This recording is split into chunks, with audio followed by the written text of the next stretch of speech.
Okey. Saya bawa cerita berkenaan dengan pencen dulu tuan-tuan. Okey. Ni saja saya tak nak ulas dulu pasal pencen ni. Sebab bila saya ulas pasal pencen, saya tak ada data yang terlalu banyak. Data yang terlalu besar. Jadi saya tak boleh nak ulas. So hari ni saya nak nampak ada beberapa perkara dan ada beberapa benda diumumkan. Baru saya nampak sedikit. Even ini pun tak berapa jelas. Dan saya tidak mewakili kerajaan dalam nak mengemukakan isu pencen KWSP ni. Baik. Beberapa perkara. Kenapa kita kata isu pencen ini dibangkitkan? Bagi saya isu pencen dibangkitkan kerana ada sesetengah pihak mengambil kesempatan di atas perkara ini. Pemansuhan pencen ni bukan benda baru. Perbincangan pemansuhan pencen ini bukan baru dibuat sekarang, tuan-tuan. Perbincangan dah dibuat sejak sebelum zaman Najib. Pada zaman Najib lagi, benda itu sudah dibincangkan di peringkat dasar, kita kata. Dan hendak diimplementasikan. Malah pada zaman KJ sendiri kata, pada zaman Perikatan Nasional Memerintah, sudah ada implementation itu nak dilaksanakan. Cuma lepas itu pilihan raya dan kerajaan bertukar. Masuk kepada kerajaan sekarang ini, maka kerajaan sekarang ini meneruskan sebab tidak ada masalah dan tidak ada isu mengenai perkara tersebut. Baik. Timbul soalan-soalan. Yang pertama, kenapa kita nak mansuhkan pencen sedangkan ramai majoriti penjawat awam adalah orang Melayu? Yang pertama kita kata, kita mansuhkan pencen bukannya kita tak ganti dengan benda lain. Kita ganti dengan apa, tuan-tuan? Kita ganti dengan KWSP. Baik, ada yang kata, KWSP dia kata pencen dapat setiap bulan sampai mati. Betul. Tetapi KWSP pun tuan-tuan boleh dapat setiap bulan sampai mati kalau tuan-tuan pergi jumpa KWSP. Tuan-tuan boleh jumpa KWSP, tuan-tuan boleh ada dua option. Option yang pertama, tuan-tuan boleh keluar lump sum. Berapa jumlah duit dalam tu, tuan-tuan boleh keluar. Option yang kedua, tuan-tuan boleh minta KWSP bagi buat bayaran pencen tiap-tiap bulan.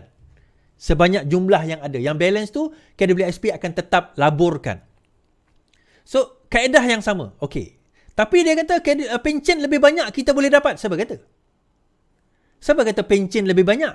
Dia bergantunglah berapa tahun kita hidup. Okey, saya ambil satu senario yang mudah. Tadi ada orang buat calculation. Saya guna je lah calculation tersebut. Katakanlah dua orang, majoriti kita dua orang ni bekerja gaji 4,000. Seorang ambil pencen, seorang ambil KWSP. Katakanlah. Dan mereka bekerja dalam tempoh masa yang sama. Tuan-tuan kena ingat, pencen tidak ada kerajaan contribute. Gaji tuan-tuan 1/3 kalau tak silap saya, gaji akan dibayar sebagai pencen. 1/3. 1/3 kot. Betul kan saya kalau... Tapi dia ada portion dia. So contoh gaji 4,000, berkemungkinan dia akan dibayar 2,000 lebih sikit. Or less than 2,000. Saya tak ingat berapa. Tapi ada satu jumlah. Now jumlah itu inflasi ke tak inflasi ke apa sebagainya, jumlah itu yang tuan-tuan akan dapat setiap bulan sehinggalah meninggal. Dan kalau ada waris atau balu yang mana tak sampai 18, dia dapat. Kalau balu, maka balu akan dapat. Berbeza dengan KWSP, KWSP dia ada potongan daripada gaji kita 11%, tetapi kerajaan put in 12%. Okay? Kerajaan letak 12%. Katakanlah gaji tadi 4,000, bila dia pencen dia dapat 2,000. Kalau kita kali 20 tahun, dia dapat lebih kurang RM500,000 total, katakan. Tetapi kalau KWSP, kalau kita kira daripada jumlah lump sum, dia boleh ada option dan setelah dia jumlah dia bekerja itu, dia boleh dapat RM700,000 lebih. Kan? Jumlah yang dia dapat RM700,000 lebih. Now, timbul persoalan. Okeylah, saya tak nak 700,000, saya nak 500,000 tiap-tiap bulan, kita kata. Saya nak 2,000 tiap-tiap bulan berbanding dengan 700,000. 2,000 tiap-tiap bulan, 2,000 sekarang, berkemungkinan dia pencen 20 tahun akan datang, katakanlah, atau 10 tahun akan datang. Jumlah itu, dia akan ada depreciate in value. Tuan-tuan punya harga 2,000 sekarang berbanding 2,000 10 tahun, 20 tahun akan datang, jumlahnya dah tak sama. Lebih baik kita dapat lump sum 700,000 daripada gaji 4,000 tadi, daripada RM2,000. Tak tahulah kalau tuan-tuan tak setuju dengan saya. Kan? Ada bagi saya nampak lebih baik dapat 700,000 contribution daripada kerajaan. Okey, itu yang pertama. Dia kata still tidak adil. Dia kata ini akan menjejaskan orang Melayu. Okey, workforce di dalam negara kita ini ada 8 juta, tuan-tuan. Workforce di dalam negara kita ada 8 juta. Total 15. Tapi tempatan ada 8 juta. Tak sampai 1 juta daripada 8 juta ni adalah pekerja kerajaan. Bukan semua pekerja kerajaan ambil pencen. Ada option KWSP. Bermakna yang dapat pencen ni tak sampai pun 1 juta. 7 juta lebih orang pekerja di negara kita KWSP. Dan lebih 50% saya percaya adalah orang Melayu kita. So macam mana kita nak argue bahawa orang Melayu kita terjejas sedang KWSP semua orang Melayu itu dapat pencen juga. In fact, saya ingat dulu pernah dibincangkan oleh kerajaan, bukan zaman ni, zaman dulu lah, supaya majikan bagi pencen kepada pekerja. Tapi tak jadi sebab kos terlalu tinggi. Kos dia terlalu tinggi. Now, akhirnya argument terakhir yang dia orang gunakan, okey, dia tak boleh guna Melayu, dia tak boleh guna. Dia kata, kalau itu maka tak ramai orang Melayu akan masuk ke dalam sektor kerajaan kerana tak ada pencen. Dia kata, tak boleh masuk ke sektor kerajaan kerana tak ada pencen. Okey. Saya kata, bila kerajaan bagi 12%, tuan-tuan kira sendiri. Baik. Tapi argument diorang yang tak akhir, dia kata, sembanglah, ahli parlimen pun dapat pencen. Sekarang ini rakyat tak dapat pencen, tapi ahli parlimen dapat pencen. Adakah itu tidak adil? Kita dengar. Pencen, kabinet akan bincang dulu sebelum ke parlimen.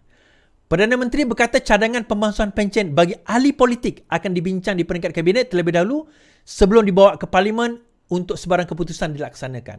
Anwar Ibrahim berkata sebagai satu tanggungjawab moral, isu pemasukan pencen perlu dibentang dan dijelaskan sepenuhnya, berikutan ia sukar untuk dirasionalkan, ia dikecualikan kepada orang politik. Ada orang tanya bagaimana pula orang politik, sistem berbeza. Tapi saya fikir Muda Sambah kalau kita kaji sekali. Kalau penjawat awam tak ada pencen, orang politik pun patut tak ada. Tapi ia tertakluk kepada keputusan di parlimen. Kalau jadi dan kabinet bersetuju, saya akan bentang di parlimen. Kalau ada kebetulan ahli parlimen yang tolak, itu dia tolaklah. Saya bentangkan sebab dari segi tanggungjawab moral. Sebagaimana kita bentangkan kepada awam dengan alasan kukuh dari segi ekonomi, tetapi diberikan pengecualian kepada orang politik, sukar saya mahu rasionalkan. Datuk Seri Anwar Ibrahim kata apa? Datuk Seri Anwar Ibrahim kata apa dalam hal ini? Dia kata bahawa untuk orang politik, ahli politik, dia tidak ada masalah memansuhkan pencen. But of course, keputusan ini bukan keputusan Datuk Seri Anwar Ibrahim. Tetapi dia willing nak bawa perkara ini ke kabinet dan willing untuk bentangkan. Sebab yang bising selama ni adalah pihak-pihak pembangkang. So kita nak tengok nanti tuan-tuan sebagai rakyat. Saya nak tengok sebagai rakyat. Bila Datuk Seri Anwar Ibrahim bawa pemansuhan pencen ahli parlimen ini ke parlimen, kita tengok siapa ahli parlimen pembangkang yang menolak. Lepas ni, kalau diluluskan bukan setakat pegawai kerajaan tak akan dapat pencen, ahli parlimen pun tak akan dapat pencen. Dia beza ahli parlimen dengan pegawai kerajaan, tuan-tuan. Kenapa? Pegawai kerajaan, dia kerja kat situ. Tukar kerajaan pun dia tetap ada kerja kat situ. Ahli parlimen, kalau dia satu term je lah. Beza, walaupun kata besar gaji dia, besar gaji dia 20,000, balik ke tempat dia still kena contribute kepada politik dia. Kan? Betul tak? So, tetapi even so pun, walau itu pun Datuk Seri Anwar Ibrahim tetap nak bawa ke parlimen, saya akan mansuhkan pencen ahli parlimen.